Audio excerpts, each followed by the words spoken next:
What's up, everybody? Justin here, back with a new countdown video, part 4, I believe. Part 4 of my top 50 movies of the 1990s. This is part 4. I will do 19 down to 11. So then part 5 will be 10-1. So let's start with number 19 of my top 50 movies of the 90s. This is number 19. I'll try to talk about all these movies a little and give you the box office that they made. So number 19, great movie, a comedy, also a sports movie, just fucking funny as hell. Hilarious. Adam Sandler at his best, and he had a couple hits in the 90s. Billy Madison. I'll pick this movie list up. Billy Madison, Happy Gilmore, and this movie, number 19, Waterboy. What a fucking movie. Just funny as hell. The cast was really good. Adam came out in 98. Adam Sandler, Henry Winkler, Kathy Bates is his mother. Adam Sandler, of course, was the star of it. The fucking voice he put on was funny as hell. I don't know if not Billy Madison, Bobby even his name was funny. His character's name, Bobby Boucher. That's even funny. But the voice he put on, I don't know if he was supposed to be slow. I'm pretty sure because he acted slow in it, kind of. But he was just hilarious as Bobby Boucher. It could have been a Waterboy Part 2. That shit would have been good, I bet. Even the girl that played Bobby Boucher's girlfriend, or she wanted to get with him. There was something wrong with her for sure, wanting to get with him. I can't even pronounce her name. It's very odd. But her name was Vicky. Her character name was Vicky Valancourt. The real woman's name, I can't even pronounce it. It's weird.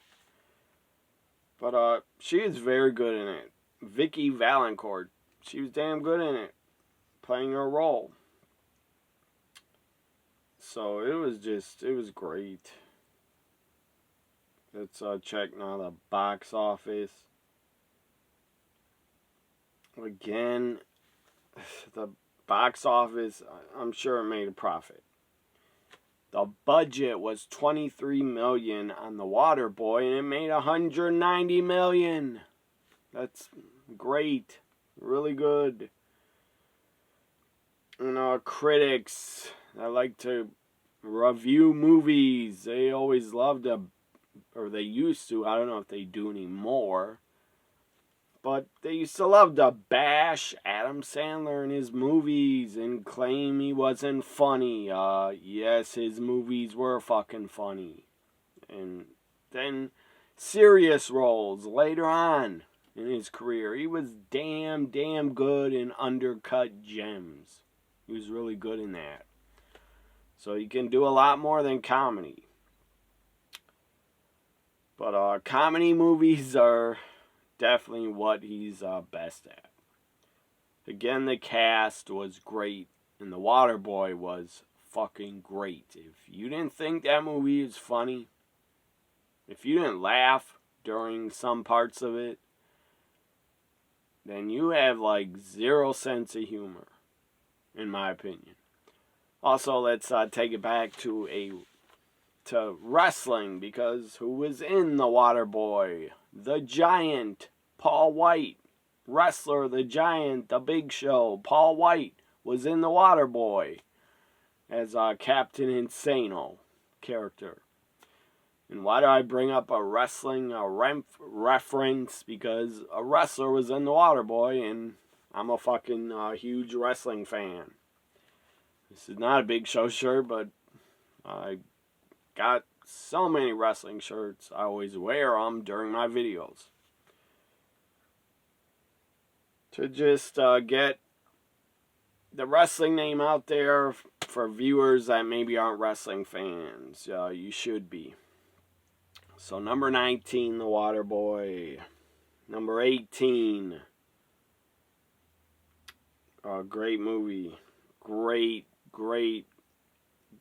special effects. I was young when this came out. Like 9 or 10 years old. So I was absolutely blown away by this movie. Number 18, Jurassic Park. The first Jurassic Park, 1993. I'm not sure who directed it. I'll look it up. But Steven Spielberg, of course. I knew he was behind it, but I'm not sure if he directed it. I'm not a movie expert. I'm just a fan of movies. But you can find a lot about movies from the internet. So Steven Spielberg was a director. I'm sure, had a huge budget. I'm trying to get their what it made at the box office. So again, the budget of Jurassic Park was $63 million. For fucking 93, that's a lot of money for a movie. It had backing from Universal Pictures. Anyways, I believe all the Jurassic Parks, the trilogies, are all together on Peacock to watch. I haven't watched the original Jurassic Park in a long time, but it's really good. And my God, the special effects, whoever was behind it, Steven Spielberg, I don't know who, but whoever came up with it, the special effects were so good. The dinosaurs looked goddamn real, and it was awesome. The best scene is when a dinosaur eats a guy off a toilet and picks him up in the air. That was awesome. It had a really good cast. Lauren Durham, Jeff Goldblum, and Samuel L. Jackson, and others. So again, the box office, it cost $63 million. Jurassic Park, it made $1.46 billion. I think at the theaters it made that much. I don't know if they're... I think that was at the theaters. $1 billion profit. Holy shit. That's an insane amount of money. If I had $1 billion, what would I do? I would definitely want to start a wrestling company for sure. But that's just me. And probably buy a couple vacation homes and a yacht. And that's really all I could think of that I'd want to buy. I wouldn't want to live on a yacht because what the fuck? What if you get hit with a big storm and your boat sinks and then you die? I want to live on ground. Flat ground. Not on water. But I do like being on boats. So I'd like to own a yacht if I was a billionaire like Steven Spielberg. And the guy deserves it. All the money he's made. Jaws. Fucking E.T. Jurassic Park. Indiana Jones series.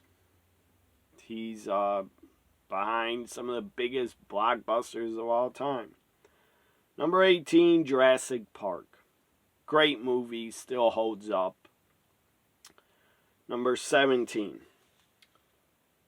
17, The Crow. 1994. Sadly, man, this is a sad story. 1994's The Crow. Bruce Lee's son, Jason Lee, was shot by accident and killed on the set. So the movie is kind of cursed. But a great movie. Just really great story, original and innovative story, and really original. Again, I'm going to take it back to wrestling, because the Crow movie, out of wrestling, if there was no Crow movie, I doubt we would have ever got the Crow Sting in WCW. Scott Hall told Sting, "Have you ever seen The Crow? Watch it. I think you should be that character." And he became the Crow. So thank you, Crow, for the movie, for creating Crow Sting. And thank you, Scott Hall, for telling Sting you need to be the Crow and watch that movie. So again, The Crow made a lot of money. It's just really, it's a great movie. But my God, it's tragic and just super sad how Jason Lee, the son of Bruce Lee, was killed on this set. Tragic, tragic, tragic. So, yeah, it costs to make, why can I find that website? I'm trying to find the numbers.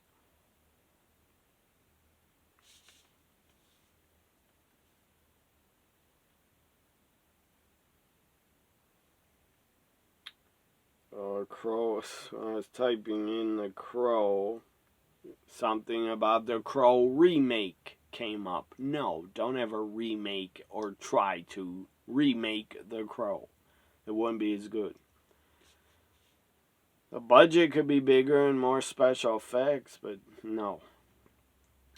You don't need to try to remake a classic like you always do Hollywood.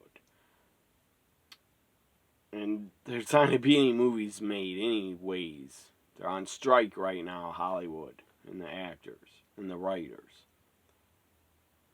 And they should be on strike because they should be, I'm talking about the real life humans, the actors, should not ever be replaced by AI. They should have that in their contracts. Hopefully they get a new deal. Or a better deal where they can't be replaced by fucking artificial intelligence. That's stupid. That cannot replace real people. Maybe robots can replace real people sometimes, like in factories doing work, but not for real life acting.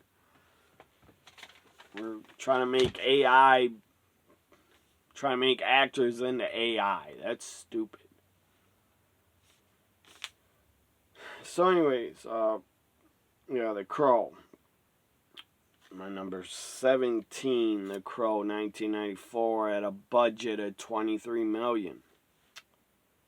In the box office, it made $94 million. It's just really sad, again, about, not Jason Lee. His name, I apologize. His name's Brandon Lee. Brandon Lee, not Jason. Brandon Lee, the son of Bruce, Brandon Lee. Also, Ernie Hudson's actually in it from Ghostbusters fame. It was kind of weird to see him in it, but he's in it. I believe he's a cop or something, or detective. Watched The Crow like, I think 3 to 4 years ago. It's still good, damn good.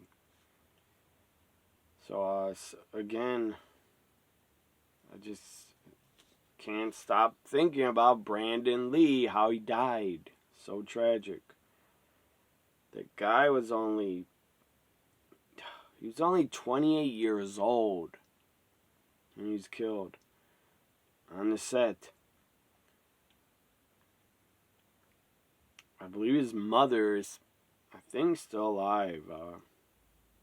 Bruce Lee's widow. Maybe she's remarried. I don't know. So yeah, his death happened during filming a scene for the movie The Crow when his character was shot and killed by thugs. Jesus. Horrible. If you have the streaming service Shudder, there's like a short documentary about The Crow and cursed films. The Crow's one of them. It's a great movie still, but that is a cursed film. If the star of the film gets shot and killed by accident, horrible. So, Jesus. The gun that was used as a prop, a real revolver, was loaded with dummy rounds and from live cartridge or cartilage, whatever the hell that word is. So the crew fucked up to remove the primers or the gunpowder or whatever the hell from the cartridges. The bullets, I believe. I don't know. Are they calling it cartridge or cartilages? At some point, one of the rounds had been fired. There was no powder, but the energy ignited primer enough to separate the bullet and push it partway into the gun barrel where it got stuck. Anyways, it's horrible. But The Crow's a great movie and it should be watched. And to celebrate the life of Brandon Lee, I think that guy probably would have had a great career after The Crow and been in a lot of good movies and done a lot of great work, but we never got to see it. Because he passed away, sadly. Tragically, he's killed. Whoever made that mistake, I hope they were charged and served jail time. Or I hope Brandon Lee's mother at least sued who was responsible for getting him killed. Again, you want to know the whole story about how he was shot, to watch the documentary Cursed Films The Crow on Shudder. So again, The Crow made $94 million with a budget of $23 million. Number 16, another Adam Sandler movie, Billy Madison. Billy Madison, I'm going to say right now, I don't know, but I guarantee you it made a profit. It had to.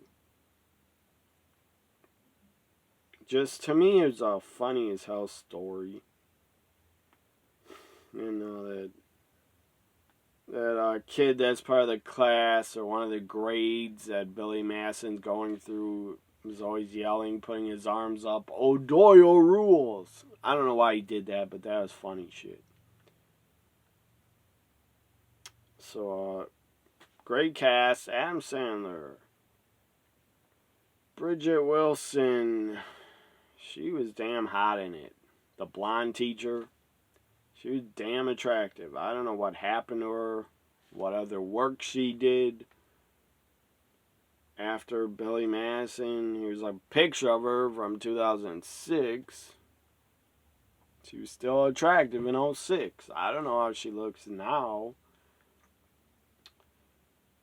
But, she's 49 years old now.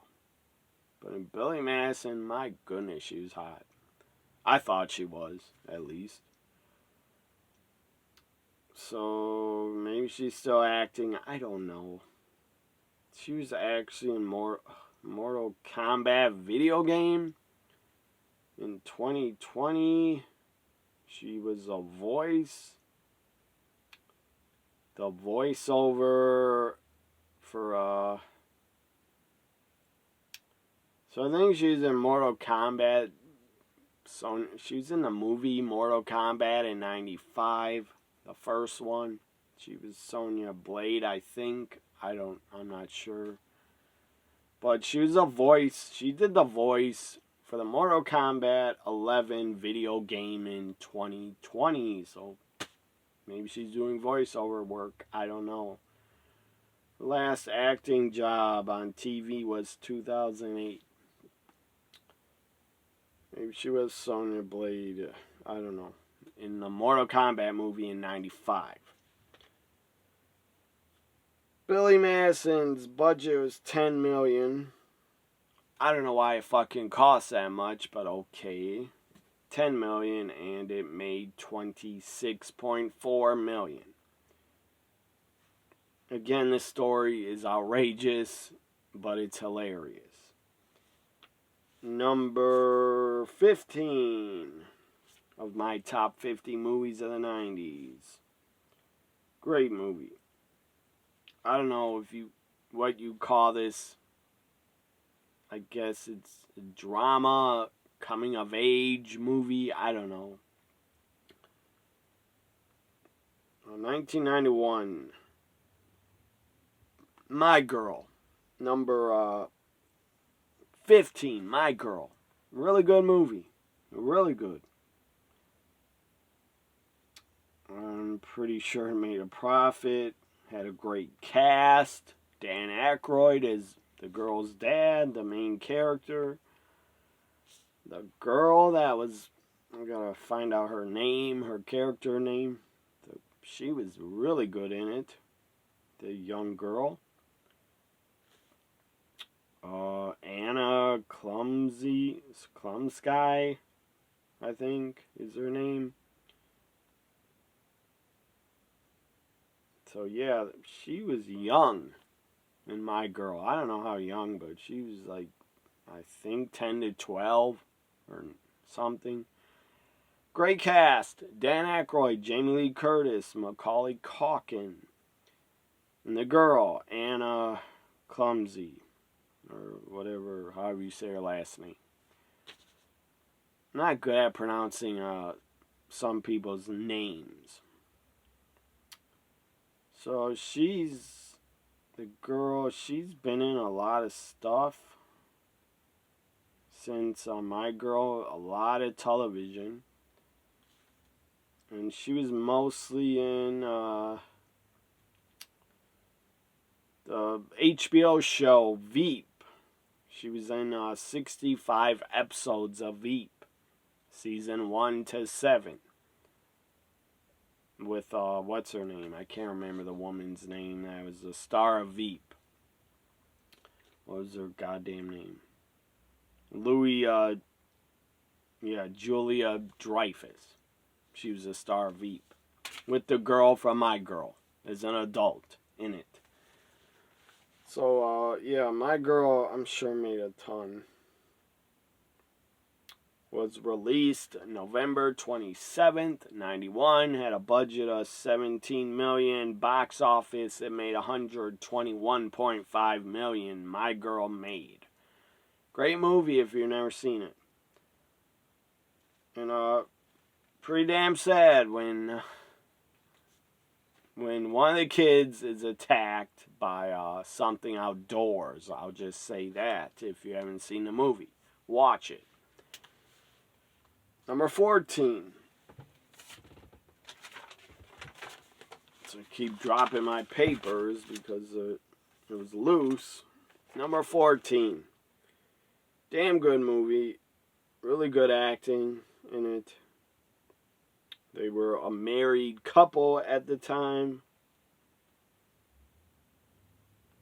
So my number 14 from 1992. I thought it was 94, but it's on 92. My number 14 movie of the top 50 movies of the 90s. My number 14, Tom Cruise, Nicole Kidman, Far and Away. Damn good movie. Long movie. Long movie. 140 minutes. It's a 3 hours, I think, or close to. The 30th anniversary edition was actually 170 minutes. Universal Pictures distributed it. Had a budget of $60 million, far and away. Box office $137.8 million. And this was before Tom Cruise went nuts and had to join Scientology. That scam. He's still a great actor. He was great in Maverick, but the guy's a little nuts. But he's still a great actor. And he's a fucking huge box office movie star still, and he's like 60 or older. And he fucking does his own stunts, I believe, which is insane. Or most of his own stunts. Like hanging from a fucking plane. I forget which movie that was, Mission Impossible or something, or I don't know. That's insane. Why would you do that? Why would you hang from an airplane without a harness? What the fuck? You got a death wish? I wouldn't do that. I don't care how much you pay me. I wouldn't do my own stunts where I could die. But respect to Tom Cruise for fucking doing his own stunts. So Far and Away, 1992. It's called a Western romantic adventure drama film. I enjoyed the hell out of it. I thought it was good. So my number 13. Number 13 is Carlito's Way.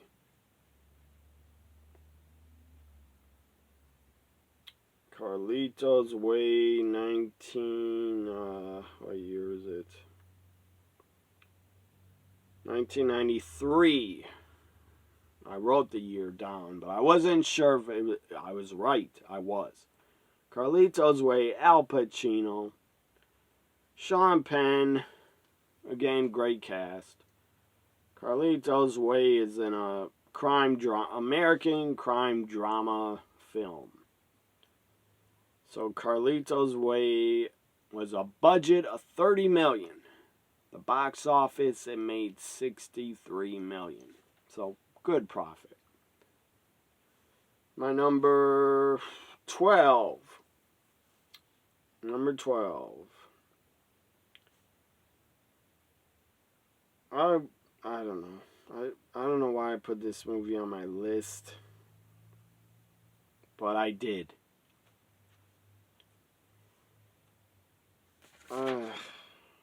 I don't know why I put on my list, but I did.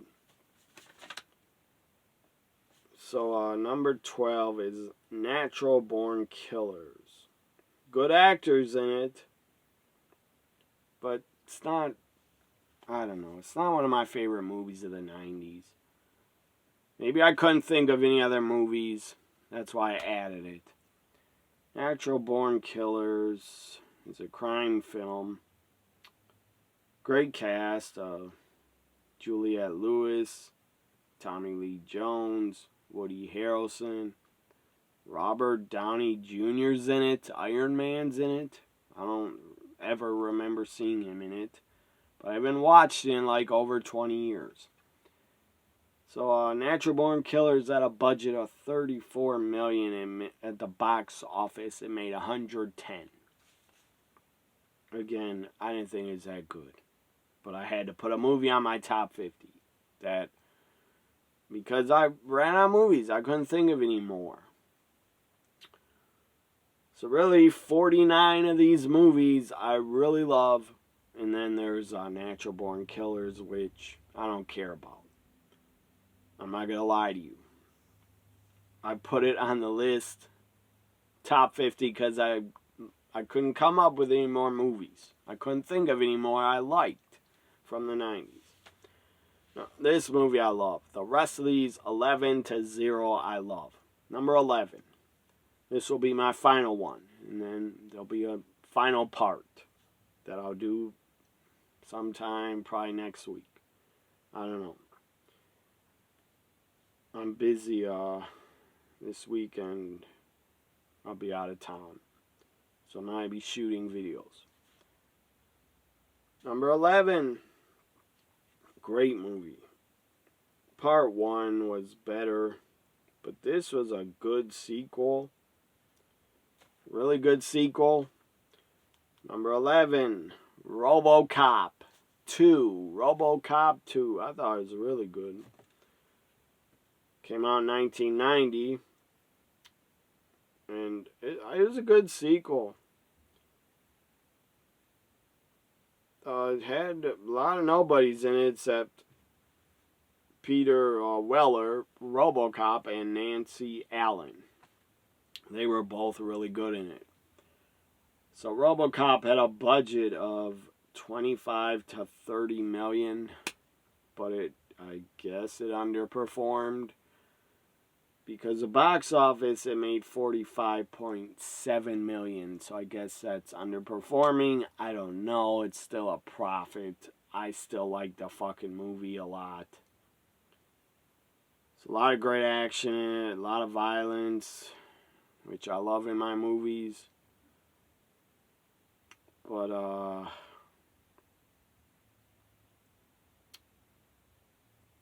so anyways... Yeah, there's one scene in it that I will always remember.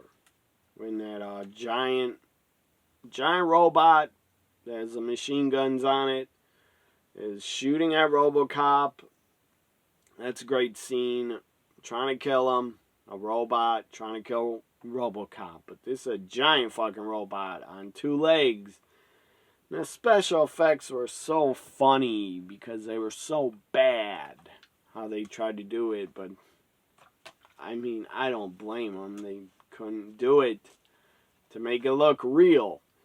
They had the giant robot, try to walk downstairs, and then he stumbles and falls down the stairs. That's one of the funniest fucking scenes in a movie. When I saw that, I thought it was hilarious. I couldn't stop laughing seeing that giant robot fall down the stairs, and because it looks so cheesy and bad. But RoboCop 2 is not bad. I enjoyed it. It's good. It's my number 11 movie out of top 50. Hope you enjoy this part 4 of my top 50 movies of the 90s. Number 19 down to 11. The final part, I'll do 10 down to 1. And I'll give you a preview. Number 10 is all-time great comedy. American teen comedy is my number 10. And it became a sequel and a franchise. Or what do they call those? Not sequels. It became a franchise. And they made 4 movies. 4 movies out of the original. After the original, they made 3 more. I'm not going to tell you what it is, but my number 10 involves a pie in it. So maybe you could guess what it is. It's a comedy with a pie involved. And a lot of crazy shit happens. So I hope you enjoyed this top 50 new countdown of my top 50 movies of the 90s, number 19 to 11. Bye for now, everybody.